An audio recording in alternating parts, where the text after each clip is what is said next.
Hello दोस्तों, मेरी कहानी वाले चैनल पे आप सभी का स्वागत है। तो अगर आप मेरे चैनल पे नए हैं और आपने मेरे चैनल को अभी तक सब्सक्राइब नहीं किया है तो प्लीज़ सब्सक्राइब कर लीजिए। तो अब हम आज की कहानी पढ़ना शुरू करते हैं।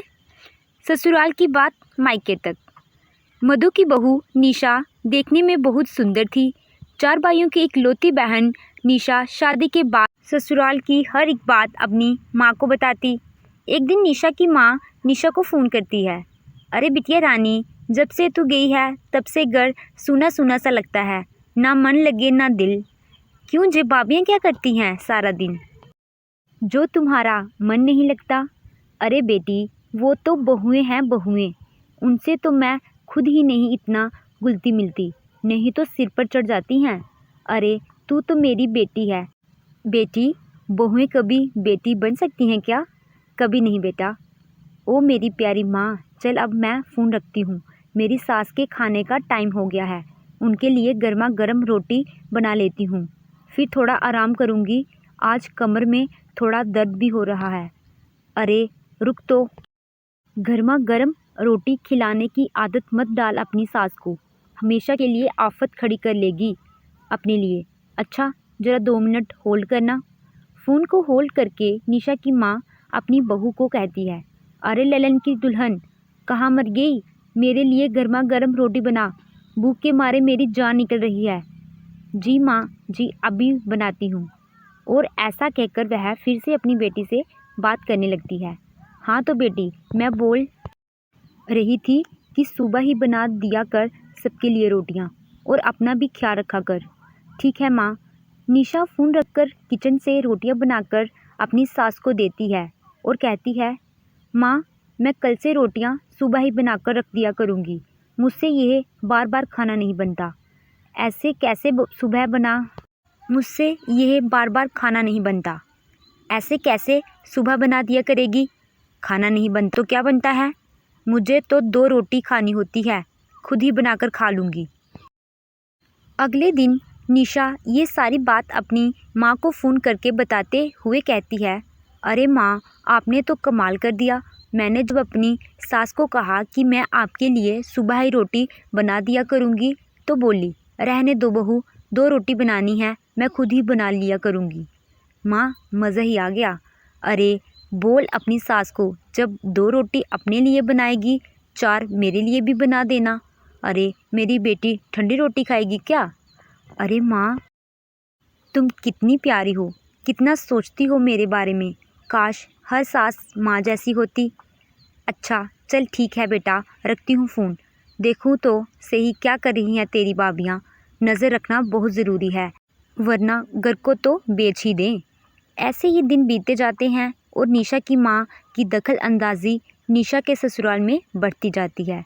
निशा घर की छोटी से छोटी बात अपनी माँ को बताती और माँ उसे कुछ समझाने के बजाय उसे और उल्टा सीधा पढ़ाती। और आखिरकार एक दिन ऐसा ही होता है। निशा का गुस्सा अपनी सास पर ऐसा ही फूटता है जैसा उसकी माँ ने भरा होता है, और वह अपनी सास से कहती है, बस अब मैं इस घर में 1 मिनट और नहीं रह सकती। तभी वहाँ पर निशा का पति भी आता है। निशा की सास निशा से, क्यों तुम अब यहाँ नहीं रह सकती? वैसे तो जीना तुमने हमारा हराम करके रखा है, और फिर भी पता तो चले मामला क्या है। अरे मैं तंग आ चुकी हूँ गुलामी की ज़िंदगी जीते जीते। तभी निशा का पति निशा से कहता है, निशा ये तुम कैसी बातें कर रही हो? तुम्हें यहाँ कौन सी गुलामी करनी पड़ रही है? निशा माँ के सिखाए अनुसार बोलती है, तुम्हें क्या पता, तुम तो सारा दिन घर से बाहर रहते हो, पीछे मेरे साथ क्या क्या बीतती है मैं ही जानती हूँ। तभी निशा की सास बोल पड़ती है, पीछे से क्या क्या बीतती है ज़रा मुझे भी पता चले। अब मैं जॉइंट फैमिली में नहीं रह सकती। ये तुम कैसी बात कर रही हो निशा? जॉइंट फैमिली के नाम पर मेरे पास सिर्फ मेरी माँ ही है, उन्हें भी अलग कर दूँ? सॉरी निशा, मैं यह नहीं कर सकता।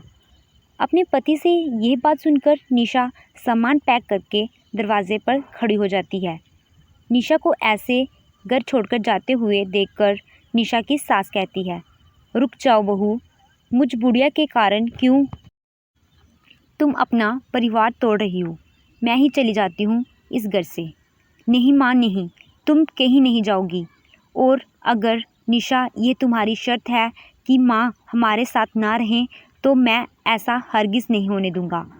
अपनी पति मोहन की यह बात सुनकर निशा को अपना प्लान फेल होता हुआ दिखने लगा और वह वहीं पर सामान रखकर अंदर चली जाती है और अपनी माँ को फ़ोन करती है।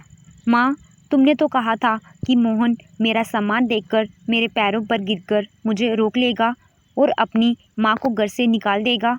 हाँ, तो क्या हुआ? माँ, ऐसा कुछ भी नहीं हुआ।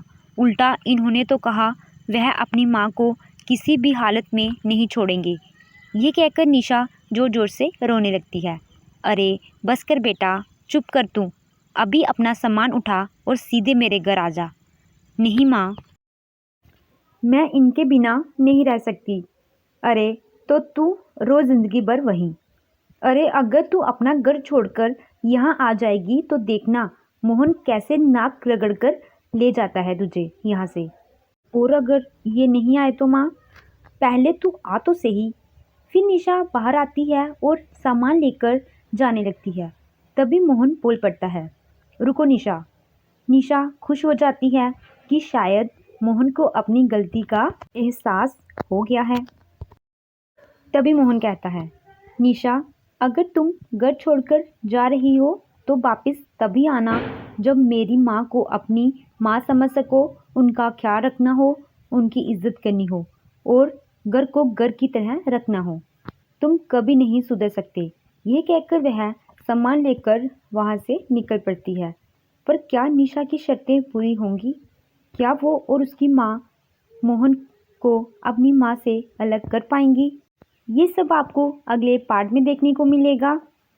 तो अगर आपको मेरी कहानी अच्छी लगी हो तो वीडियो को लाइक करिएगा और मेरे चैनल को सब्सक्राइब करिएगा।